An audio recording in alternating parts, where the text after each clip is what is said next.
From the KATC Weatherland, here's Rob's forecast. Welcome back. Well, a big change. It's been relatively quiet in the Gulf of Mexico, at least our part of the Gulf, all summer long. But we got an area of low pressure that's going to develop that is going to start raising our rain chances as we head into tomorrow night and going into Wednesday. So let's bring it over to the key wall and notice not all lines are created equal here. You look at your white line here, and that is for Morgan City. And you can see that there's nearly 100% chance of rain shaping up for Morgan City, New Iberia as well. As you get farther south, you're going to see lower rain chances, but we're still going 80% for most of Acadiana. Then you get to Opelousas and Jennings. You get farther to the west and farther to the north, you'll see lower rain chances, higher rain chances down toward the coast. And that's all coming in on Wednesday. Best soaking that we probably will have seen since the other day where we got a really good soaking, even though we weren't expecting as much rain. It's been a relatively dry flow across the area, but notice farther to the south, we have that tropical moisture down in the Bay of Campeche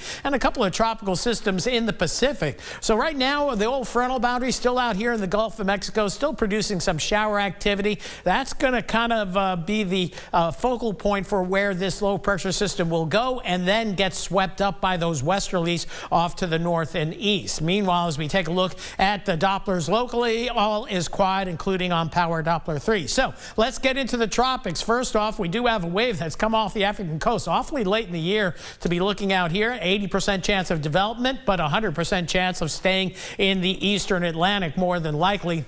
And then we get back to the west. We have three systems we're watching. Tropical Storm Lydia out here in the Pacific. That's heading for Mexico. Tropical Storm Max making landfall. Now, these systems are going to throw some moisture toward this area of disturbed weather. And the Hurricane Center is giving a low chance of development. But the bottom line, this is going to be a rainmaker and eventually maybe a flood maker for some, mainly toward the northeastern Gulf of Mexico. So there is a weak area of low pressure right here in the Bay of Campeche. Not unusual for October. And as we've been mentioning going back to last week, usually systems down here stay down here or get sheared off and push off to the northeast, and that's what we think is going to happen with this system. But notice the clouds on the increase tomorrow. Temperatures hold in the 80s, lower 80s, and then that low pressure system works its way toward Louisiana. Heaviest rains stay offshore, but we'll see rain developing late tomorrow night into Wednesday. Wednesday is going to be a cloudy, rainy day, but it looks like the bulk of the heavier rains are going to be east of this low pressure system, heading for southeast Louisiana into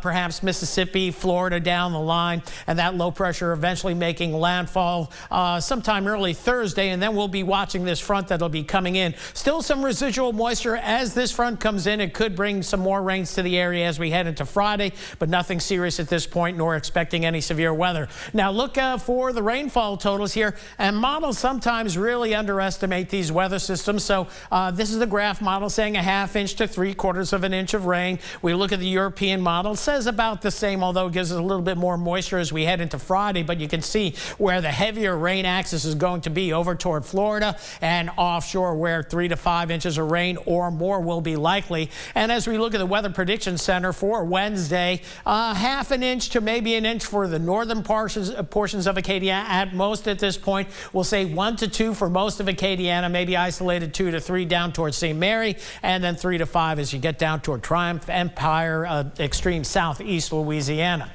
So we need the rain. We'll take it, and that'll be good news. Now, tonight, not quite as cool. We'll favor near 64 low in Lafayette, upper 50s, mid to upper 50s elsewhere, so a little bit milder. Then back into the lower 80s tomorrow afternoon. And then as we head into Wednesday, we hold in the 60s through Wednesday morning and stay in the 60s with the rainy weather on Wednesday. So kind of an indoor day, but it doesn't look to be a major issue across the area. So that is the good news there. So overnight tonight, we'll go 59 to 60 to the low, a little bit milder than last night. We were down to about 57 in Lafayette. Rain chances pretty low. I don't know where that 40% is coming in from, but that we'll check on that. That's not going to happen. Then for tomorrow, let's shift around. Let's look at Lafayette down to the south, and we'll see these clouds coming in from the Gulf of Mexico. So a mostly cloudy day tomorrow. We'll hold those rain chances down, maybe a sprinkle late in the day, but not anything big. Rain chances up to 40% as we head into Tuesday night. 80% on Wednesday. We'll say 1 to 2 2 inches possible.